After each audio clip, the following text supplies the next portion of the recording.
Good morning. My name is Greg Wiens. I work for Multiply, the Westwood Community Church in Winnipeg, where I'm the lead pastor, and for Global Vision 2020, where I'm the faith coordinator. I've been part of this team for just over 12 years, where we've been working with the UC in a significant way in the last almost 5 years. The UC works simply as this. The person puts it on their face, they turn the dial till they can see clearly. In this case, it's a green 2 on the right and a yellow 1 on the left, and we simply pull them out of the little bags and we pop them into the frames, and they have prescription glasses that have been peer-reviewed, tested, accepted by the WHO, and they have prescription glasses that have been made in the field for less than $3 by local Indigenous church workers. Yes, so during the pandemic, we've gotten over 120,000 glasses out into the hands of the church to use as a tent-making tool. Incredible things have happened. 98% of those eyeglasses have been handed out by local Indigenous workers. Now, at first I thought it was going to be pastors predominantly that handed these out, but God has a way better way of doing things. Turns out their wives are significantly better at this than the pastor, which opens the door for them to work together in ministry, while the husband, who's the pastor, helps him set up the clinic. He's there to talk to people about Jesus. And the wife, who instead of having a back-breaking job working in a sweat factory or literally digging ditches or washing clothes in the streams to just eke out a living, makes a reasonable day-and-a-half wage by the local standards doing this. So this is expanding and blooming and going all across the world. We're now in over 22 countries around the world, but I want to give you a few highlights of the ones that you as a church have helped me specifically with.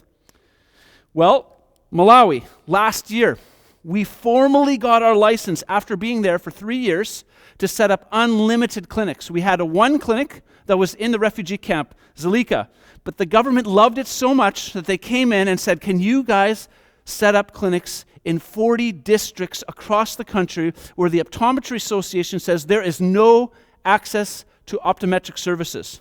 We've got 4 up and running so far. We hope to have 10 more, so 14 up and running by the end of this year.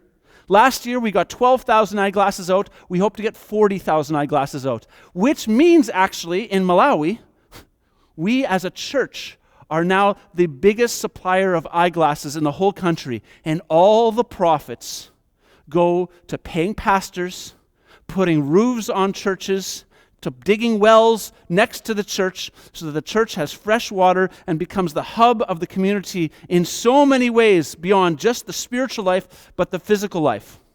Holistic ministry is the term that they keep using over and over again, and they're able to do it in a sustainable way. In the Middle East, countries that I can't name, we have 4 projects that have gotten started in this last year. And simply, I wish I could share all the details online, but they're just too sensitive. But if you ever want to go for coffee with me, I have incredible stories about how God has used the eyeglass system in restricted countries where we now formally have permission to have house churches where there's eye clinics. That is incredible to me. Now, just to put that in perspective, they went from illegally meeting in underground houses to having formal permission with government backing of saying, we support these ministries because they are doing something that nobody else in the whole wider area is doing. We're seeing harvest of people coming to Christ.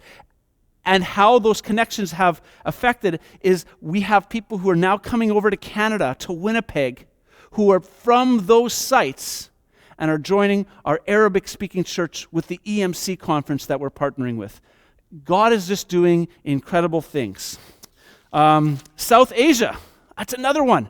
Another country that has been completely closed to the gospel. Vietnam is a very hostile to the gospel. They're doing our first clinical trials with the UC for children ages 7 to 11. And I thought to myself, as they signed up with this, they approached us at Global Vision 2020 saying, we would like to be part of this trial with Johns Hopkins University. I asked them if I could get our local churches involved in it as demonstration. So get this, the University of Vietnam is working on purpose with the Christians. We're being careful, but God is opening doors in ways we never expected, even a few months ago. And then what's to come in the next few months? Peru and Brazil. I haven't done any work in South America yet. I have been invited by the Baptists and the Mennonite Brethren to work together in Peru and Brazil. So my trip to Peru in May will be with my daughter Hannah. We'll be there for 10 days doing just awesome work of training locals. They're going to start off with about 10 kits of glasses, and then after I'm done that, I'm actually going to leave my daughter Hannah behind, and I'm going to go on to Brazil, where I'm going to meet Heather, who's flying out with our team from Winnipeg from Multiply, and we will meet up, and I'll do the same thing in southern Brazil, again, working with the Mennonite Brethren and the Baptists hand in hand. I just love it. So in short, thank you so much for your support in getting over 120,000 glasses out in the last year and a half. My hope for this year is to double that, and I'm well on my way, and thank you again for your support.